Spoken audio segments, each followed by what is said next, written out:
Look, they just put a spaceship on the dark side of the moon for under $80 million, not billion, $1 million. We can't even build a building to talk about putting a spaceship on the dark side of the moon for that much. आप India में देखें ना, India में क्या, India में अभी जो growth numbers आ रहे हैं, कैन यू इमेजिन 8.5% के ग्रोथ नंबर्स आ रहे हैं। अमेरिका की यारी जो है वो आधी रात की होती है, उसके बाद जो है वो छोड़ के चले जाया करते हैं और उनका काम ये है कि वो सिर्फ आपको इस्तेमाल करते हैं, एक हद तक इस्तेमाल करते हैं। एंड अमेरिका आज जैसे जप्पी डाली हुई है, कल चाकू भी घोंप सकता है। This has happened before, it can happen again. Bharat ने अल्टीमेटली एक बहुत बड़ा एक वो आप यूं कहिए कि लीप उसने लिया है, वो इस तरह के उसके खलाई प्रोग्राम पर भरोसा होता जा रहा है दुनिया को। 90% सक्सेस रेट है इसका। Most favoured country in the world India. India सारा वक्त India India India India India aggressively दूसरे मुल्कों के साथ डील्स करता जा रहा कि भाई ठीक है, अमेरिका के साथ नहीं हो रही, हम यूरोप के साथ करते हैं, ईयू के साथ वो डील को इम्पोर्टेंस हेजिंग कर रहे हैं, ब्रिक्स के साथ वो अपना मामला दोबारा कर रहे हैं। सर 2 साल हो गए हैं और सबसे बड़ी बात जो अपोजिशन कहती है, मुल्क नहीं चल रहा, मुल्क खत्म हो गया है, डूब गया है, हमारी मईशत जमूद का शिकार है, कोई तरक्की नहीं, कोई डेवलपमेंट नहीं। और हमें नहीं पता कितनी दफ़ा हमारे पे सैंक्शंस लगे हैं, कितनी दफ़ा हमें आइसोलेट किया गया है, और हमें नहीं पता किसी दफ़ा जफ़ी भी डाली गई है, और फिर जफ़ी डाल के बाद में भी सलाम अलैकुम करके चले भी गए। वो इंडिया के साथ नाराज नहीं है, उनको अफसुर्दा है, क्योंकि वो इंडिया से हमला करवाने वाला कोई और नहीं बल्कि अमेरिका बहादुर खुद था, जिसने, मैं बड़ा सोच समझ के ये कह रहा हूं कि अमेरिका ने यह हमला करवाया था। जब इंडिया ने स्पेस पे अपना चंद्रयान मिशन लॉन्च किया था तो उसका टोटल बजट सिर्फ 80 मिलियन था। ये बात दुनिया के कई डेवलप्ड नेशंस के गले में नहीं उतर रही थी, खासकर अमेरिका के, क्योंकि इतने कम बजट में इतना बड़ा मिशन कंप्लीट करना किसी चमत्कार से कम नहीं था। इसी अचीवमेंट को लेकर हाल ही में एक यूएस के कांग्रेसमैन ने भारत की काफ़ी तारीफ की। उन्होंने कहा कि जितने में इंडिया ने मून मिशन कर लिया है, उतने में तो अमेरिका में एक ढंग की बिल्डिंग भी नहीं बनती। भले ही जियोपॉलिटिकल रीजंस की वजह से ट्रंप के रिलेशन इंडिया के साथ थोड़े अप्स एंड डाउन में चल रहे हों, लेकिन अमेरिका आज भी जानता है कि साउथ एशिया में इंडिया के बिना उनका फ्यूचर कोई एग्जिस्ट नहीं करता। फ्यूचर में इंडिया ही साउथ एशिया को लीड करेगा, ये बात अब सब मान चुके हैं। वहाँ के टीवी चैनल्स पर फिलहाल एक ही डिस्कशन चल रहा है कि आखिर इंडिया ने ऐसा कैसे किया।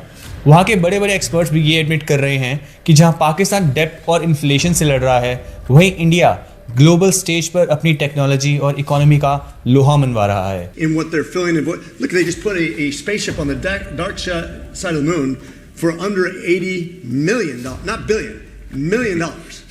We can't even build a building to talk about putting a spaceship on the dark side of the moon for that much.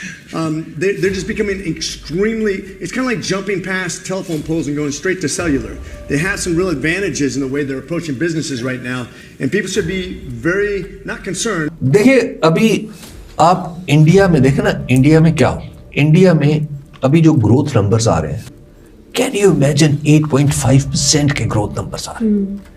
अब कहा यह जा रहा है कि अभी पूरी तरह अमेरिकन जो एम्बार्गोज हैं या अमेरिकन टैरिफ्स हैं उनके असरात नहीं आए, बट अब ये भी देखें कि दुनिया की सबसे बड़ी जो मार्केट है लोगों की, अगर अदद के एतबार से देखा जाए, वो भी उन्हीं के पास है। तो उनकी डोमेस्टिक मार्केट ही इतनी बड़ी है कि उन्हें अपनी इकोनॉमी के लिए नो डाउट अपनी सरप्लस तो उन्हें बाहर भेजना पड़ेगी, लेकिन फिर भी फ्रैक्शन है। लेकिन आप जरा ये देखें कि इसके साथ पैरेलल इंडिया कर क्या रहा है।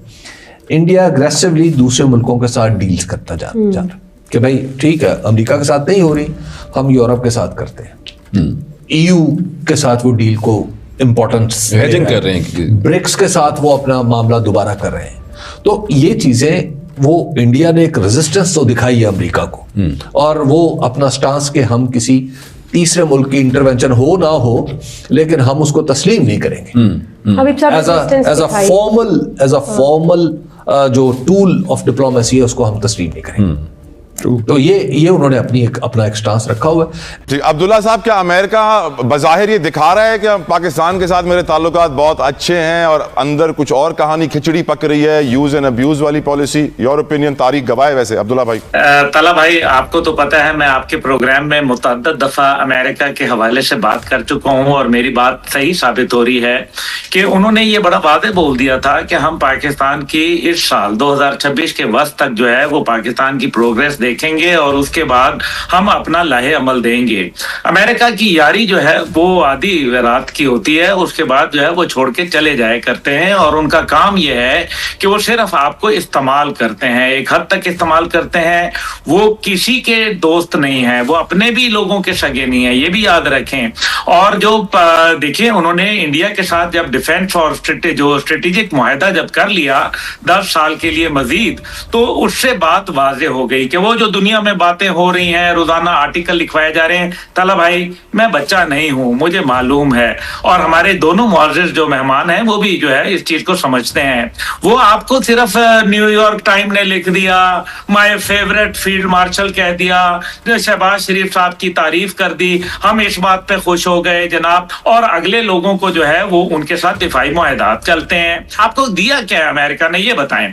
ये जो अभी हम 650 मिलियन तकरीबन जो उन्होंने F-16 की अपग्रेडेशन के लिए किया है, 1989 में प्रेसलर तरमीम के तहत उन्होंने हमारे 600 मिलियन जो है वो खा लिए थे।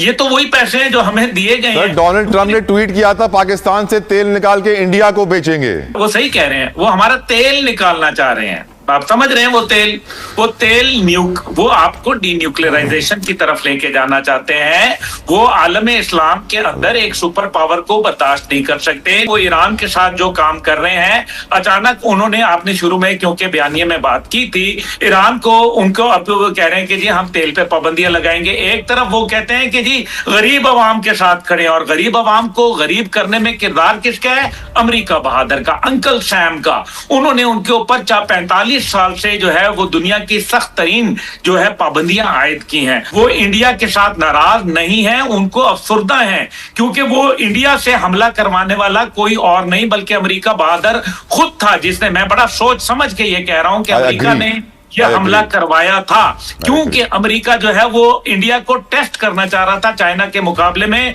कि ये कितना बड़ा जो है वो नेट सिक्योरिटी प्रोवाइडर है। कुछ एंकर्स तो यहाँ तक कह रहे हैं कि हमें इंडिया से सीखना चाहिए कि कैसे कम रिसोर्सेज में भी वर्ल्ड क्लास रिजल्ट दिए जाते हैं। ये देखकर लगता है कि इंडिया की सॉफ्ट पावर ने भी उन्हें भी सोचने पर मजबूर कर दिया है।